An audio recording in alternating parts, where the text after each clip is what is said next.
Welcome to special analysis. నేను రమ మండవ. ఈరోజు అనాలిసిస్లో భాగంగా మనం తీసుకోబోతున్న టాపిక్ ఏంటంటే, ఈరోజు అనాలిసిస్కి నేను ఒక టైటిల్ పెడతాం జరిగింది. ఆ టైటిల్ చూసినట్లయితే జగన్మోహన్ రెడ్డిపై గోరెంట్ల మాధవ్ తిరుగుబాటు, ఇలాంటి వాళ్ళని తీసుకొచ్చి టికెట్లు ఇస్తే జరిగేది ఇదే అని చెప్పేసి నేను టైటిల్ పెడతాం జరిగింది. ఆ అంశం గురించి మనం మాట్లాడుకునే ప్రయత్నం చేద్దాం.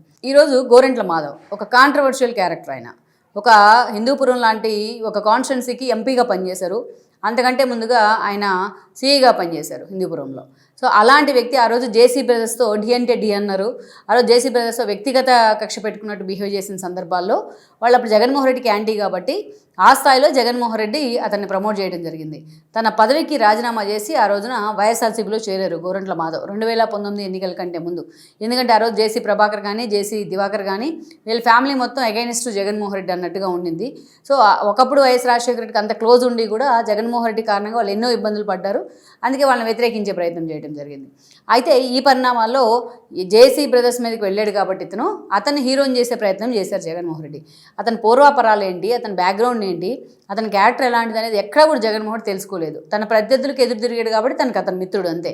సో అతన్ని తీసుకొని వచ్చి పార్టీలోకి రావడంతోనే అతను హిందూపూర్ ఎంపీ అభ్యర్థిగా అనౌన్స్ చేశారు.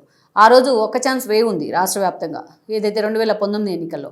సో ఆ వేవ్లోని హిందూపూర్ నుంచి ఎంపీగా గోరెంట్ల మాధవ్ గెలవడం జరిగింది. ఒక సీఏ స్థాయి వ్యక్తి వెంటనే వైసీపీలోకి వచ్చిన వెంటనే ఒక ఎంపీ అయ్యారు.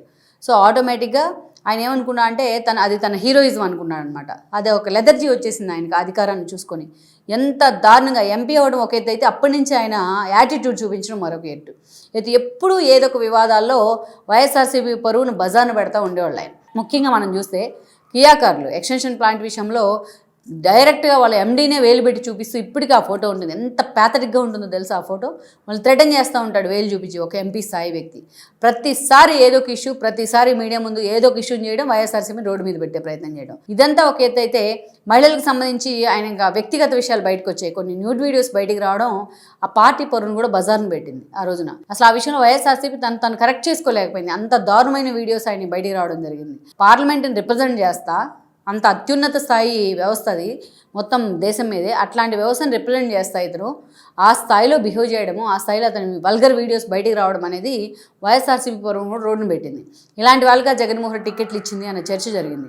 అసలు దాని నుంచి వైఎస్ఆర్సీపీ అతని మాధవ్ ఒకటే కాదు, అతను ఏదో చెడమడ అరుస్తూ ఉన్నారు కానీ మీడియా ముందుకు వచ్చి వైఎస్ఆర్సీపీ బయటపడలేకపోయింది.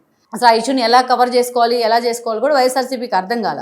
అప్పటి నుంచి కూడా ఆయనకు వాల్యూ తగ్గుతూ వచ్చింది. ఇలాంటి చాలా చేశారు ఆయన. అప్పటి నుంచి ఎస్పెషల్లీ ఈ ఇష్యూ దగ్గర నుంచి మాధవ్ వాల్యూ తగ్గుతూ వచ్చింది పార్టీలో. జగన్మోహన్ రెడ్డి కూడా అతనికి అంత ప్రయారిటీ ఇవ్వలేదు. తీరా మొన్నటి ఎన్నికల కంటే ముందే అతన్ని పక్కన పెడుతూ వచ్చారు. ఇక 24 ఎన్నికల్లో పూర్తిగా గోరెంట్ల మాధవ్ని పక్కన పెట్టారు. పక్కన పెట్టి అక్కడ పక్క రాష్ట్రంలో శ్రీరాములు ఉన్నారు, మంత్రిగా చేశారు. ఆయన చెల్లి శాంతం తీసుకొచ్చి అక్కడ ఎంపీ అభ్యర్థిగా, ఒక బీసీ అభ్యర్థిని ఎంపీ అభ్యర్థిగా నిలబెట్టే ప్రయత్నం చేశారు. బట్ ఆవిడ కూడా మొన్నటి ఎన్నికల్లో ఓడిపోవడం జరిగింది. సో ఈరోజు గోరెంట్ల మాధవ్ ఇప్పుడు ఆవిడ ఆల్రెడీ అక్కడ ఇన్ఛార్జిగా ఉన్నారు. గోరెంట్ల మాధవ్ వెళ్ళి ఇన్ఛార్జింగ్ చేసే పరిస్థితుల్లో జగన్మోహన్ రెడ్డి లేరు. అలాగని గోరెంట్ల మాధవ్కి తేల్చి చెప్పరు. ఆయన పార్టీలో ఉండాలా లేదా తెలీదు. సో అడక్కత్తెరలో పోకచక్కలా గోరెంట్ల మాధవ్ నలిగిపోతూ ఉన్నారు. సరే, నలిగిపోతూ ఉన్న సమయంలోనైనా ఈరోజు కామ్గా ఉన్నారంటే అది ఉండరు. ఆయన ఈరోజు మీడియా ముందుకు రావడమే కాదు, తన సన్నిహితులు అది కూడా చాలా డైలాగులు కొడుతూ ఉన్నారు. నేను అదే అనవసరంగా వైఎస్ఆర్సీపీని నమ్ముకొని జగన్మోహన్ రెడ్డి నమ్ముకుని రాజకీయాల్లోకి వచ్చాను, నన్ను పూర్తిగా జగన్మోహన్ రెడ్డి పక్కన పెట్టే ప్రయత్నం చేస్తున్నారు, నా భవిష్యత్తు జగన్మోహన్ రెడ్డి ఆడుకుంటున్నారు అనే దాకా వచ్చారు. అదే పదవిలో ఉండుంటే ఈ పాటికి నేను ఏసీపీ అయ్యేవాడిని, నా హోదా పెరుగుండేది. బోర్డు రాజకీయాల కోసం నేను నా పదవిని కూడా వదిలిపెట్టుకొని వచ్చానని నా కుటుంబ సభ్యులు నన్ను తిడతా ఉన్నారు అని చెప్పి మీడియా ముందు మాట్లాడారు. అంటే పార్టీ నన్ను పూర్తిగా పక్కన పెడుతుంది, జగన్మోహన్ రెడ్డి నన్ను ఎక్కడ దగ్గరికి తీయట్లేదని ఓపెన్ స్టేట్మెంట్లు ఇస్తూ ఉన్నారు. ఇలాంటి వాడిని దగ్గరికి తీస్తే జగన్మోహన్ రెడ్డికి ఏం మెసేజ్ వెళ్తుంది జనంలోకి? ఒకవైపు అరవ శ్రీధర్ విషయంలో ఆయన మీరు పూర్తిగా పార్టీ యాక్టివిటీస్లో పాల్గొనొద్దు అని చెప్పి జనసేన చెప్పినా ఈరోజు అతని పార్టీని సస్పెండ్ చేయలేదని వైఎస్ఆర్సీపీ గొడవ చేస్తూ ఉంది. రోజా లాంటి వాళ్ళు అదే గగ్గోలు పెడతా ఉన్నారు మీడియా ముందుకు వచ్చి. అలాంటప్పుడు గోరెంట్ల మాధవ్ని తీసుకొచ్చి జగన్మోహన్ రెడ్డి ప్రమోట్ చేస్తేనో, గోరెంట్ల మాధవ్కి ఈరోజు ప్రయారిటీ ఇస్తేనో ఈరోజు జగన్మోహన్ రెడ్డి కూడా అదే పరిస్థితి ఎదురవుతుంది కదా, అదే క్వశ్చన్ ఎదురవుతుంది కదా. అందుకే జగన్మోహన్ రెడ్డి ఒకవైపు అతనికి నువ్వు పార్టీలో వద్దని తేల్చి చెప్పలేడు, అలాగని టికెట్ ఇస్తానని చెప్పలేడు. అలాంటి పరిస్థితుల్లో గోరెంట్ల మాధవ్ని పూర్తిగా ఏకాగ్రం మిగిల్చారు జగన్మోహన్ రెడ్డి. అందుకే ఆ స్థాయిలో ఆయన తిరుగుబాటు చేస్తూ ఉన్నారు. రేపో మాపో పూర్తి స్థాయిలో జగన్మోహన్ రెడ్డి మీద తిరుగుబాటు చేసేందుకు ఆయన సిద్ధమవుతున్నారు. ఇంత అవుట్ బర్స్ట్ అవుతూ ఉంటారు ఎప్పుడైనా, అదే ఆయన కాంట్రవర్సీ క్యారెక్టర్. ఎప్పుడు తన ఎమోషన్స్ దాచుకోవడానికి ఆయన ప్రయత్నం చేయడు. సో ఈసారి ఇలాగే అవుట్ బరిస్ట్ అయితే జగన్మోహన్ రెడ్డిని కూడా రోడ్డెక్కించే ప్రయత్నం అయితే చేస్తారు. అందుకే ఇలాంటి ఆణిముత్యాలందరినీ ఏరుకొని వచ్చి మరీ టికెట్ ఇచ్చారు జగన్మోహన్ రెడ్డి 2019 ఎన్నికల్లో. ఆ వేవ్లో వాళ్ళు గెలిచారు. వన్ టైం వండర్స్ ఇవన్నీ కూడా. వీళ్ళంతా వన్ టైం వండర్సే చాలామంది. అందుకే మొన్నటి ఎన్నికల్లో అసలు గెలవలేదు ఎవరు, చాలామంది కొత్త మొక్కల టికెట్లు ఇస్తే ఎవరు గెలవలేదు మొన్నటి ఎన్నికల్లో.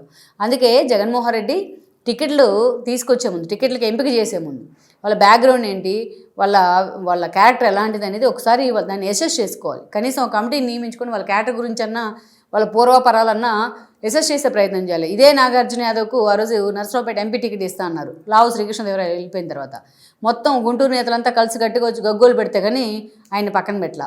అందుకే జగన్మోహన్ రెడ్డి వెనక ముందు క్రాస్ చెక్ చేసుకొని టికెట్లు ప్రకటన చేయాలి అభ్యర్థులకు. రాజ్యసభని, చట్టసభని, లోక్సభని, రాజ్యసభని, ఇటు అసెంబ్లీని, కౌన్సిల్ రిప్రజెంట్ చేస్తున్నారంటే వాళ్ళకి ఒక వాల్యూ ఉండాలి. ఇలాంటి వాళ్ళకి టికెట్లు ఇస్తే వాళ్ళ ఆ పార్టీ పరిస్థితి కానీ, జగన్మోహన్ రెడ్డి పరిస్థితి కానీ ఇలాగే తయారవుతుంది.